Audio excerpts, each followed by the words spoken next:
Silakan duduk, saudara yang dikasihi Tuhan. Kita akan memasuki seri baru dalam penggalian kita akan firman Tuhan. Jadi kalau saudara mendengar ada iman, pengharapan, dan kasih, kita akan memasuki 3 tema itu. Iman, pengharapan, dan kasih. Kita akan belajar tentang iman dulu. Nanti di bulan Desember, bulan Natal, kita akan belajar mengenai kasih. Kita buka Ibrani pasal 11 ayat 1 sampai yang ke-7. Ibrani 11 ayat 1 sampai yang ke-7. Kita akan belajar tentang iman. Kita akan belajar tentang iman. Ini pernah saya khotbahkan persis kira-kira 1 tahun yang lalu, tetapi saya ingin mengajak saudara melihat dari perspektif yang berbeda. Tapi kalau misalnya kita belajar tentang iman, sulit sekali kita untuk mendefinisikan iman dengan jelas. Oleh karena itu penulis Ibrani memberikan contoh-contoh supaya kita memahami seperti apakah iman itu bekerja. Ibrani pasal 11 ayat 1 sampai yang ke Ibrani 11 ayat 1 sampai yang ke-7. Saya akan bacakan ayat yang ganjil, saudara membaca ayat yang genap. Iman adalah dasar dari segala sesuatu yang kita harapkan dan bukti dari segala sesuatu yang tidak kita lihat. Sebab oleh imanlah telah diberikan kesaksian kepada nenek moyang kita. Karena iman kita mengerti bahwa alam semesta telah dijadikan oleh firman Allah, sehingga apa yang kita lihat telah terjadi dari apa yang tidak dapat kita lihat. Karena iman Habel telah mempersembahkan kepada Allah korban yang lebih baik daripada korban Kain.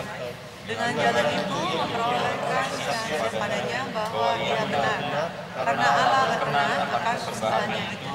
Dan karena iman ia masih bicara. Karena iman Henok terangkat supaya tidak mengalami kematian dan tidak ditemukan. Dan ia tidak ditemukan karena Allah telah mengangkatnya. Sebab sebelum ia terangkat, ia memperoleh kesaksian bahwa ia berkenan kepada Allah. Tapi tanpa iman tidak mungkin orang berkenan kepada Allah. Sebab barang siapa berpaling kepada Allah, ia harus percaya bahwa Allah ada dan bahwa Allah memberi upah kepada orang yang sungguh-sungguh mencari Dia. Karena iman maka Nuh dengan petunjuk Allah tentang sesuatu yang belum kelihatan, dengan taat mempersiapkan bahtera untuk menyelamatkan keluarganya. Dan karena iman itu ia menghukum dunia dan ia ditentukan untuk menerima kebenaran sesuai dengan firman-Nya. Kalau saya tanya kepada saudara apa itu iman, pasti perhatian saudara kepada ayat 1. Iman adalah dasar dari segala sesuatu yang kita harapkan dan bukti dari segala sesuatu yang tidak kita lihat. Sebenarnya penulis Ibrani tidak sedang membuat definisi iman. Kalau definisi iman seperti dalam ayat 1 saja, maka kita akan kekurangan makna iman. Jadi, memang benar kalau kita mengatakan bahwa kita percaya kepada alam semesta, kita percaya bahwa alam semesta ini dijadikan oleh Tuhan, dan kita percaya itu karena kita tidak melihat. Waktu Tuhan menciptakan alam semesta ini, kita tidak pernah melihat. Siapa saudara yang pernah melihat ketika Tuhan berkata, jadilah langit dan bumi? Kita nggak pernah, belum ada di situ. Nah, kita percaya bahwa itu dijadikan oleh Tuhan, bukan seperti teori evolusi, katakan. Nah, ini promosi ya. Kemarin kita belajar kitab Kejadian. Bahas pasal 1 saja, kitab Kejadian tentang teori penciptaan itu butuh 1 sesi. Jadi promosi saudara, kita masih ada 2 sesi lagi kitab Kejadian. Itu cukup rumit. Siapa yang hadir waktu itu? Hadir Bible Study, siapa? Wah, cukup banyak ya, cukup banyak. Dapat berkat ya, dapat berkat. Jadi hadir nanti minggu depan. Nah, kita tidak ada di antara kita yang melihat ketika Allah menciptakan tanaman, tapi kita percaya bahwa Allah menciptakan tanaman. Saudara tidak melihat tentang surga. Pernah di antara saudara pernah melihat surga ada? Nggak ada. Nggak ada seorang pun. Jadi kalau ada orang cerita-cerita bahwa dia pernah melihat surga itu, enggak, itu hayalan itu. Kalau saudara sudah ke sana, saudara nggak akan bisa pulang ke sini. Nggak ada cerita itu. Kita nggak tahu ada surga atau tidak. Tapi karena iman, kita tahu bahwa surga itu ada dan kita akan pergi ke sana. Ya, karena iman, kita tahu bahwa surga itu ada, Allah itu ada. Melalui iman, kita tahu segala sesuatu yang tidak kita lihat. Kita nggak lihat. Nah, contoh begini. Suatu kali saya sama istri saya pergi ke Gereja Baptis Jatinegara. Kami naik kereta, turun di stasiun kereta, dan kami jalan kaki. Jalan kaki. Nah, waktu jalan, penciuman saya tergoda. Ada bau harum sekali. Bau kopi. Jadi, dari penciuman itu, saya tahu bahwa ada toko kopi. Ya, apakah saya melihat toko kopi? Saya tidak lihat toko kopi. Tapi saya tahu bahwa ada toko kopi di sekitar yang sedang menggiling. Begitu saya jalan, saya melihat ada orang sedang menggiling kopi. Tidak perlu lihat, cukup dengan penciuman, saya tahu. Jadi kalau saudara suka durian, saudara taruh di mobil, sudah tahu nih, pasti istri saya lagi beli durian ini. Ketahuan dari penciuman. Nah, iman itu bertindak seperti itu. Jadi iman itu seperti indera yang diberikan Allah kepada kita. Allah memberikan iman kepada kita supaya kita mengerti. Oh, Allah itu ada. Jadi seperti itu. Jadi Allah memberikan penciuman kepada kita supaya kita bisa mencium bahwa ada sesuatu. Di situ pasti ada bangkai yang busuk, kita mencium itu. Kita mendengar, kita tidak usah melihat. Kalau misalnya di bawah ada musik, kita mendengar saja, tidak usah lihat. Pasti di bawah ada musik, karena kita mendengar. Nah, ketika Allah memberikan kepada kita iman, maka kita punya kemampuan untuk mengerti bahwa Allah itu ada. Waktu Lazarus mati, dia dikubur, sudah 3 hari dikubur, dan Maria dan Marta mengatakan, Tuhan, dia sudah bau. Lalu Yesus berkata, buka batunya yang menutupi kuburan Lazarus. Lalu Yesus teriak, Lazarus, bangun, dan keluarlah. Bagaimana cara Lazarus mendengar suara Tuhan, padahal dia sudah membusuk? Bagaimana caranya? Dia tidak bisa mendengar. Maka Allah memberikan pendengaran kepada Lazarus. Allah membangkitkan dia dan memampukan dia untuk mendengar suara Tuhan. Lalu Lazarus mendengar suara Yesus dan dia keluar. Itu iman. Ketika saudara tidak percaya kepada Tuhan, maka Allah memberikan iman sehingga saudara mampu untuk percaya. Itulah sebabnya Rasul Paulus mengatakan, kamu tidak bisa diselamatkan kalau tidak ada iman. Nggak mungkin saudara bisa diselamatkan. Karena iman itulah yang memampukan saudara untuk percaya bahwa Yesus adalah juru selamat. Iman, dasar dari segala sesuatu yang kita harapkan. Nah, iman itu bukan berarti kita terima apa adanya. Percaya buta, bukan seperti itu. Jadi kalau saudara mencium ada bau duren, saudara percaya bahwa situ ada duren atau ada bau isi duren, bisa jadi. Pokoknya ada duren lah di situ. Sense kita merasa bahwa ada sesuatu di situ, penciuman kita. Ya, penciuman kita. Akal kita berpikir bahwa ada duren di situ. Demikian juga iman. Saya ambil contoh. Ketika Paulus masuk ke daerah Berea, dalam Kisah Rasul pasal 17, dia masuk ke daerah Berea dan memberitakan tentang firman Tuhan di daerah Berea. Dia mengatakan bahwa Yesus adalah Tuhan yang dijanjikan, adalah juru selamat yang dijanjikan pada masa lalu dalam perjanjian lama. Dan orang banyak terkesan dengan firman Tuhan itu. Lalu mereka membuka kitab suci. Membuka kitab suci dan mereka belajar dari situ. Jadi akal mereka ada di situ. Mereka memiliki alasan untuk percaya kepada Yesus karena mereka membuka kitab suci dan percaya bahwa Allah itu ada dan Yesus adalah Tuhan. Jadi iman itu bukan sesuatu yang buta. Saya percaya saja. Bukan seperti itu. Karena iman menuntut akal, menuntut sesuatu yang punya alasan yang kuat untuk percaya bahwa Allah itu ada. Nah, Rasul Paulus mengatakan kepada orang-orang Athena, lihat mereka memiliki bukti bahwa alam semesta ini ada. Kita berpikir dari mana adanya. Dan orang-orang teori evolusi mengatakan Big Bang teori mengatakan itu berasal dari kumpulan gas yang meledak sehingga jadilah bumi, jadilah semuanya itu. Alam semesta ini. Timbul pertanyaan, gas itu dari mana? Tidak akan pernah habis. Pertanyaan itu tidak pernah habis. Artinya harus ada sesuatu yang menciptakan itu.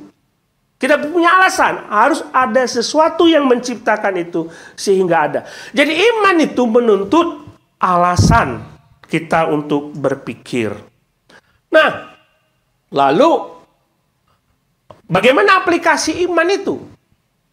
Kalau saudara ditanya seperti itu, paling tidak saudara akan menjawab, ya kalau kita pingin sesuatu kita doakan. Biasanya kan begitu orang Kristen, menerapkan iman dengan cara berdoa. Benar kan? Saudara butuh sesuatu yang tidak masuk akal. Misalnya nih, sakit yang kata dokter tidak mungkin sembuh. Saudara butuh iman supaya saudara sembuh. Hal yang mustahil jadi tidak mustahil. Penerapan iman banyak kan seperti itu orang Kristen. Bahwa saya butuh sesuatu, saya butuh iman, maka jadilah kehendak yang saya inginkan. Tapi prakteknya bukan cuma seperti itu, saudara. Kalau kita melihat contoh dalam Ibrani pasal 11, saudara melihat contoh-contoh pahlawan-pahlawan iman. Mereka adalah orang-orang yang doanya memang dijawab oleh Tuhan. Mereka beriman. Elia berdoa supaya hujan turun. Hujan tidak turun, maka hujan tidak turun. Lalu dia berdoa supaya hujan turun, maka hujan turun. Sesuatu yang mustahil terjadi karena doa berdasarkan iman. Tetapi ada orang-orang yang doanya tidak dijawab oleh Tuhan, tapi mereka beriman. Jadi aplikasi iman bukan hanya untuk doa saja. Nah, kita akan coba lihat kenapa bukan Rasul Paulus, saya tidak tahu siapa penulis Ibrani. Kenapa penulis Ibrani memberikan contoh iman dan mengatakan contoh-contoh iman dalam Ibrani pasal 11. Kita lihat latar belakangnya, karena Alkitab tidak bisa pisahkan berpasal dan ayat, karena ini satu kesatuan kitab Ibrani. Coba kita lihat ayat yang ke Ibrani 10 ayat yang ke-34. Ibrani 10 ayat 34. Memang kamu telah turut. Jadi dia ngomong kepada mereka yang membaca suratnya. Dia bicara begini. Memang kamu telah turut mengambil bagian dalam penderitaan orang-orang hukuman. Dan ketika harta kamu dirampas, kamu menerima hal itu dengan sukacita. Sebab kamu tahu bahwa kamu memiliki harta yang lebih baik dan yang lebih menetap sifatnya. Itu iman bukan? Saya tahu bahwa saya punya harta yang lebih menetap sifatnya. Harta yang kekal. Saya tahu punya harta itu. Surgawi. Kalau tanpa iman nggak mungkin dia percaya itu. Tetapi kalau kita lihat di sini, penulis Ibrani menjelaskan bahwa mereka menderita karena mengikut Yesus. Mereka dihukum. Harta mereka dirampas. Mereka tetap bersukacita. Karena mereka memiliki harta yang jauh lebih baik yang bersifat kekal. Saat ini mereka tidak melihat perbaikan dalam hidup mereka. Penderitaan tetap ada, doa tidak dijawab. Itu yang terjadi ketika latar belakang kenapa iman itu dituliskan. Kemudian ayat 35. Sebab itu, janganlah kamu melepaskan kepercayaanmu, karena besar upah yang menantinya. Sebab kamu memerlukan ketekunan, supaya sesudah kamu melakukan kehendak Allah, kamu memperoleh apa yang dijanjikan. Sebab sedikit, bahkan sangat sedikit waktu lagi, ia akan datang dan sudah akan ada, tanpa menangguhkan kedatangannya. Tidak seperti orang-orang yang begitu di dalam persoalan, doanya tidak dijawab, penderitaannya tetap berlangsung. Kadangkala kita menemukan orang yang meninggalkan Tuhan. Tuh, apa aku percaya kepada Yesus kalau hidupku tidak pernah diperbaiki? Ada orang seperti itu? Ada. Ada banyak orang yang harapannya ketika dia berdoa dan mengatakan kepada Tuhan, coba jawab doaku. Tapi Tuhan tidak pernah menjawab. Lalu mereka berpikir Yesus tidak ada. Tapi penulis Ibrani mengatakan, kamu tidak melepaskan kepercayaanmu karena besar upahmu yang menanti. Kamu menderita, tapi kamu tetap berharap kepada Tuhan. Dia berkata demikian. Kemudian kita terlanjutkan dalam ayat yang ke-38. Tetapi orangku yang benar akan hidup oleh iman. Lihat di situ. Mereka menderita, doa mereka tidak dijawab. Kalau dari sisi kualitas hidup kita dengan orang-orang lain, kok rasanya tidak ada perbaikan. But I still trust in you, God. Itu iman. Orangku yang benar akan hidup oleh iman. Apabila ia mengundurkan diri, maka ia tidak berkenan. Kalau mengundurkan diri, maka nggak ada iman itu sebenarnya. Tapi kalau saudara punya iman, jadi kalau kita lihat di sini, bahwa praktek iman itu bukan cuma untuk supaya doa kita dijawab. Tapi bagaimana kita bertahan, percaya kepada Tuhan ketika doa-doa kita tidak dijawab. Ngerti ya? Ya jangan, saya kurang iman nih Pak Pendeta, karena doa saya tidak dijawab. Bukan itu. Kalau saudara punya iman dan percaya bahwa Yesusnya menyelamatkan hidup saudara, bahwa Dia akan membawa saudara ke surga, saudara akan tetap mempertahankan Dia, sekalipun saudara menderita. Itu praktek iman yang sebenarnya. Itu praktek iman yang sebenarnya. Jadi, saudara-saudara yang dikasihi Tuhan, kita itu sedang gini nih, mempraktekkan iman itu dengan doa itu kadang-kadang begini. Kalau ngomong saya beriman, yakin bahwa apa yang saya minta itu dikabulkan oleh Tuhan. Kita semua percaya seperti itu. Kita semua mengatakan kalau saya berdoa dengan iman, Yakobus juga bilang begitu, kalau saudara berdoa dengan iman, doa itu akan sangat besar kuasanya, pasti akan dijawab doa. Saudara pasti punya pegangan gitu. Kalau begitu, saya beriman Tuhan. Saya percaya bahwa Tuhan sanggup untuk memulihkan keadaanku. Kalau semua berdoa seperti itu dan yakin bahwa doanya dijawab oleh Tuhan, maka kita semua jadi orang kaya. Tuhan, saya beriman. Besok saya buka usaha. Saya beriman. Hari pertama ada 100.000 pelanggan. Jadi nggak? Saya beriman. Hari kedua 100.000 pelanggan lagi. Saya beriman bahwa saya akan jadi orang terkaya di dunia. Kalau saudara mempraktekkan itu, dan itu kalau itu benar, nggak ada miskin kita. Tapi iman tidak bergerak di situ, iman tidak berjalan di situ. Praktek iman tidak selalu begitu. Karena ada orang-orang yang berdoa, doanya tidak dijawab oleh Tuhan, tapi tetap beriman kepada Tuhan. Iman bukan mantra doa. Bukan mantra doa supaya keinginan kita dipenuhi. Iman bukan perasaan positif. Bukan. Saya yakin doa saya dijawab. Bukan. Karena kadang-kala apapun yang kita doakan kepada Tuhan yang baik, belum tentu Tuhan mengabulkan. Benar nggak? Rasul Paulus mau pergi ke Asia Kecil dan menginjili. Bagus nggak itu? Bagus. Ini kehendak Tuhan supaya kami pergi menginjili. Tapi Rasul Paulus, roh menutup perjalanan Rasul Paulus ke Asia Kecil sehingga dia pergi ke Eropa. Ada kehendak Tuhan yang lain. Jadi aplikasi iman bukan hanya untuk supaya doa kita dijawab.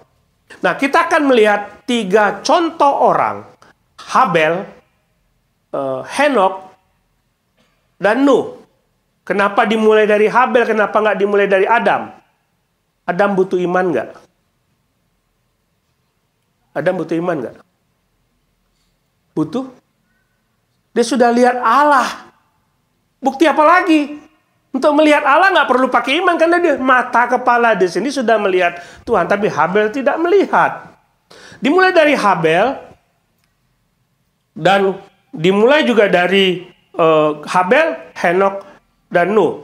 Kita melihat praktek iman 3 orang ini dan kita akan belajar untuk mempraktikkan dalam hidup kita tiap-tiap hari. Habel, dia beriman karena dia melakukan apa yang menjadi kehendak Allah. Jadi kalau saudara beriman, maka implikasinya saudara pasti melakukan apa yang menjadi kehendak Allah. Nggak mungkin kalau saudara mengatakan saudara punya iman, saudara tidak melakukan kehendak Allah. Maksudnya seperti itu. Yakobus juga bilang begitu kan, kamu punya iman, tapi kamu nggak ada perbuatan. Mana buktinya? Pasti nggak ada iman. Jadi kalau saudara punya iman, lihat contoh Habel, maka saudara akan melakukan apa yang Tuhan kehendaki. Nah, contoh ini, Kain dan Habel. Kenapa persembahan Kain tidak diterima? Kenapa persembahan Habel diterima? Loh, Kain kan seorang petani. Dia memberikan hasil terbaik dari taninya, dari kebunnya untuk diberikan kepada Allah. Tapi Habel memang dia seorang peternak. Wajar dia memberikan hasil dari domba-dombanya. Tapi bukan itu yang Allah mau. Habel melihat ke depan. Karena penulis Ibrani mengatakan tidak ada pengampunan tanpa pertumpahan darah. Habel melihat jauh ke depan bahwa Yesus akan mati dengan cara disalibkan dan ditumpahkan darahnya. Dan Yesuslah yang akan mengampuni dosa. Habel melihat ke situ. Kain, bukan karena dia ditolak karena persembahannya jelek. Bukan. Tapi dia tidak menerima prinsip. Dan dia tidak percaya bahwa Allah yang akan mengutus anaknya mati di atas kayu salib. Sesuatu yang belum terjadi dilihat oleh Habel. Coba kita lihat Kejadian pasal 4 ayat 7. Ini terjadi ketika sebelum dia membunuh adiknya. Ketika Kain melihat bahwa persembahannya tidak diterima oleh Tuhan dan dia muram. Nah, Tuhan berkata, apakah mukamu tidak akan berseri jika engkau berbuat baik? Artinya sebenarnya Kain tahu apa yang menjadi kehendak Allah, tapi dia tidak lakukan. Habel tahu apa yang menjadi kehendak Allah, tetapi dia lakukan. Sayangnya, Kain, dia percaya kepada Tuhan, tapi dia hidup menurut kehendaknya sendiri. Bukan kehendak Allah. Jadi kalau saudara punya iman, saudara turutin saja apa yang menjadi kemauan Tuhan. Simple. Seperti itu. Saudara tidak punya hak untuk mengatur hidup saudara sendiri. Karena saudara punya Allah dan biarkan Tuhan yang mengatur hidupmu. Kalau saudara memberi persembahan kepada Tuhan, persembahan yang seperti apa yang ingin saudara berikan kepada Tuhan? Saudara olah dengan pikiranmu sendiri, kehendakmu sendiri. Kau tanya kepada Tuhan, Tuhan, saya memberikan persembahan kepada Tuhan. Seperti apa yang Tuhan mau? Berapa besar yang Tuhan mau? Kita harus tanya dan bersandar kepada Tuhan. Dan kalau saudara berdoa kepada Tuhan, Tuhan, aku minta ini, minta itu kehendakmu atau kehendak Allah? Coba pikir itu. Kalau itu kehendak Allah, maka berdoalah. Tapi kalau bukan kehendak Allah, singkirkan itu. Atau mungkin seperti Yesus katakan, aku ingin cawan ini laru daripada aku. Tapi biarlah bukan kehendakku yang jadi, tapi kehendakmu lah yang jadi. Kita terima, kita bersandar kepada kehendak Tuhan. Jadi kadang-kadang begini, waktu kita berdoa kepada Tuhan, apa yang kita mau tidak terjadi. Tapi Allah menggantikan dengan kehendaknya. Dan kita tidak melihat itu sebagai jawaban doa. Tidak melihat itu sebagai jawaban doa. Jadi berdoalah sesuai dengan apa yang Tuhan mau. Hiduplah sesuai dengan apa yang Tuhan mau. Bukan kehendakmu sendiri yang mengatur. Itu Henok. Dia beribadah sesuai, yaitu Habel. Sesuai dengan kehendak Tuhan. Nah, kita lihat Henok. Henok, ada dua nama Henok di dalam Alkitab. Henok anak Kain dan Henok keturunan Set.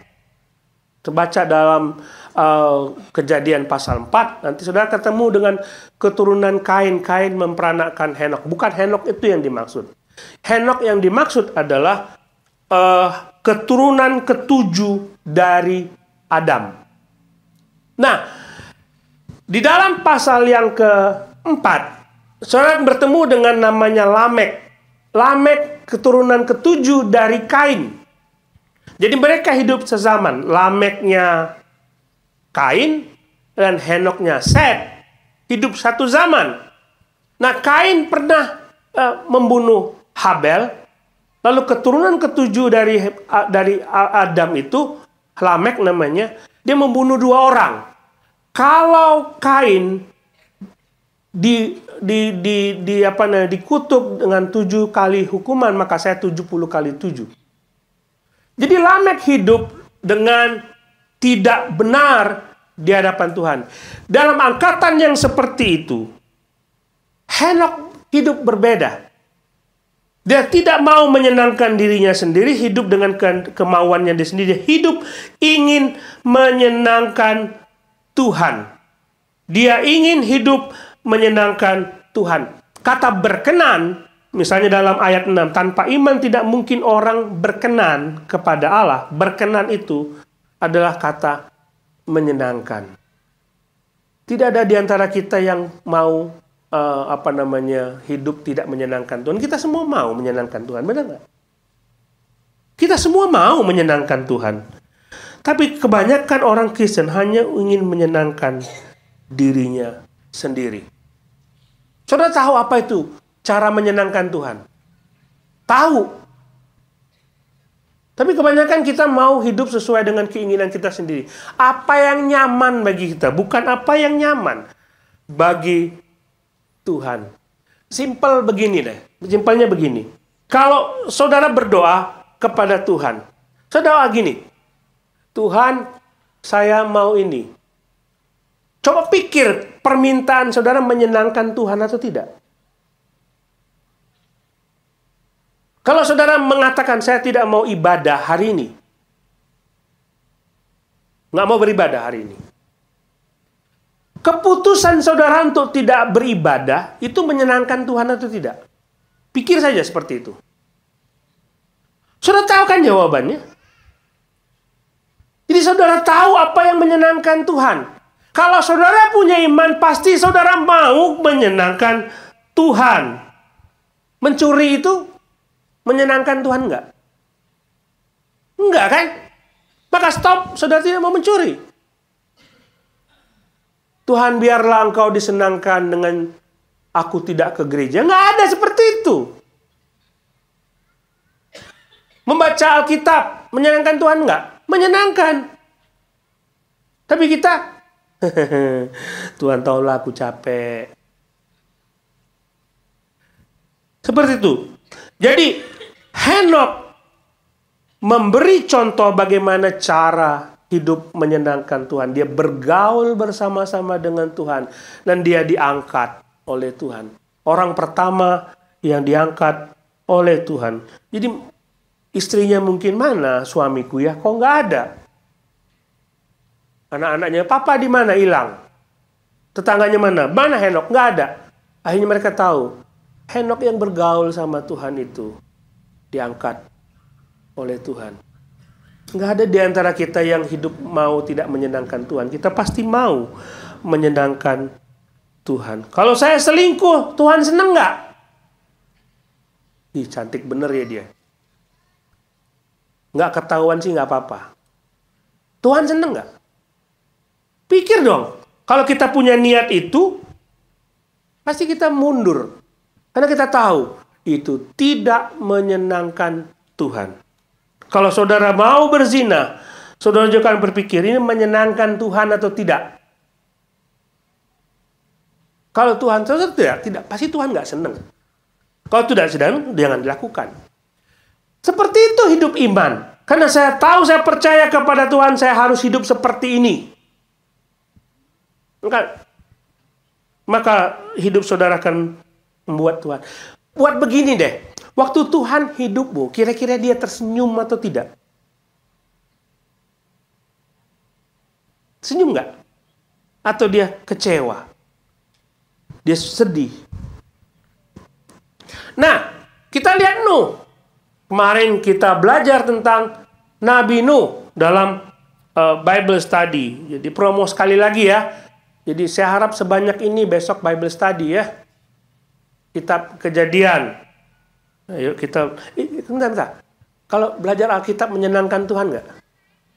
Jadi datang ya minggu depan ya. Promosi. Nuh, dia atas petunjuk Allah tentang sesuatu yang belum kelihatan dan taat mempersiapkan bahtera untuk menyelamatkan keluarganya. Karena iman itu yang menghukum dunia dan ditentukan untuk menerima kebenaran sesuai dengan imannya. Nuh belum pernah melihat air bah. Kalau saudara berada dalam posisi Nuh, hidup pada zaman Nuh, lalu Nuh mengatakan begini, teman-teman, nanti ada air pasang tinggi, banjir, menutupi gunung. Percaya nggak? Percaya nggak? Nuh, siapa yang ngomong? Tuhan yang ngomong. Saudara percaya nggak? Mati saudara kalau nggak percaya. Tetapi Nuh tetap bersandar kepada apa yang Tuhan katakan. Tuhan ngomong ini, walaupun di depan mataku terlihat tidak mungkin, tapi karena Tuhan yang ngomong, aku percaya itu akan terjadi. Itu Nuh. Teolog percaya bahwa hujan pada zaman Nuh itu adalah hujan yang pertama yang pernah terjadi. Jadi sebelum Nuh itu tidak pernah ada hujan. Jadi pada waktu alam semesta dijadikan, Tuhan menurunkan embun yang membasahi bumi. Saudara kalau lihat embun, lihat rumput basah, semua basah itu menjadi makanan bagi nutrisi bagi tanaman. Dari bawah juga muncul air. Itu yang terjadi pada waktu itu. Tapi kalau Nuh mengatakan, nanti ada air dari langit turun dan mereka belum pernah lihat itu. Kira-kira saudara percaya enggak? Saudara tidak akan percaya. Tapi karena firman Tuhan yang mengatakan, maka aku akan lakukan. Jadi, konfirmasi dari firman Tuhan itu penting. Waktu janda di Sarfat kedatangan Elia, dia punya segenggam tepung dan sedikit minyak. Lalu dia mengatakan inilah tepung terakhir, kami akan makan, membuat roti, dan kami akan mati setelah makan ini. Karena tidak ada makanan lagi. Tapi firman Tuhan datang melalui Nabi Elia mengatakan, olah buat aku kenyang. Nanti kamu percaya saja tepung itu tidak akan pernah habis. Dia mendengar firman Tuhan, lalu dia percaya. Lalu dia membuat roti itu bagi Elia dan bagi keluarganya. Saudara, ada konfirmasi firman Tuhan. Coba kalau dia tidak percaya kepada firman Tuhan, janda itu, dia pasti mati. Jadi pada waktu saudara beriman kepada Tuhan, coba lihat hidupmu apakah sesuai dengan firman Tuhan atau tidak. Kalau saudara minta kepada Tuhan, ini aplikasi doanya. Aplikasi doanya. Kalau saudara minta sesuatu kepada Tuhan, apakah itu sesuai dengan kehendak Tuhan atau tidak? Ada banyak janji Tuhan di sini. Saudara bisa klaim itu, janji Tuhan. Tapi jangan minta sesuatu yang tidak berdasarkan kehendak Tuhan, tidak berdasarkan firman Tuhan. Kalau Allah mengatakan mintalah, maka aku akan memberikan kepadamu. Saudara minta atau tidak? Atau mungkin saudara tidak pernah berdoa untuk apa yang saudara inginkan. Firman Tuhan mengatakan, mintalah, maka kamu akan diberi. Nah, coba bayangkan saudara. Kalau hidupmu, kalau saudara punya iman, siapa di antara kita yang tidak punya iman? Angkat tangan. Punya semua. Oke? Saudara punya iman, dan iman itu bergerak, lalu saudara melakukan kehendak Tuhan. Saudara punya iman, dan iman itu aktif, hidup saudara menyenangkan firman Tuhan. Saudara punya iman, dan iman itu bekerja, dan saudara melakukan apa yang firman Tuhan katakan. Kira-kira doa saudara dijawab apa enggak? Semua berdasarkan apa yang Tuhan mau. Doa dijawab apa enggak? Dijawab. Doa berdasarkan kehendak Tuhan, doa berdasarkan apa yang Tuhan senang, doa berdasarkan firman Tuhan. Semua pasti dijawab. Nah, minggu depan kita akan melihat aplikasi praktis lainnya. Bagaimana kita berdoa dengan iman. Tapi saya ingin mengajak saudara melihat aplikasi iman bukan cuma saudara ingin supaya doa-doa saudara dijawab. Kalau saudara belum percaya kepada Yesus, saudara belum mengenal Yesus, dan saudara ingin sukar sekali untuk percaya kepada Yesus, satu-satunya cara adalah, Tuhan beri aku iman supaya aku mengerti siapa Engkau dan percaya kepadamu. Tuhan beri aku iman supaya aku mengenal Engkau lebih dalam. Jadi kalau saudara punya iman, saudara pasti mau menyenangkan Tuhan, saudara hidup sesuai dengan kehendak Tuhan, saudara taat kepada firman Tuhan. Aplikasinya supaya saudara terus bertahan sekalipun saudara tidak mendapatkan apapun yang saudara inginkan. Karena sudah menanti sesuatu yang kekal di sana buat saudara.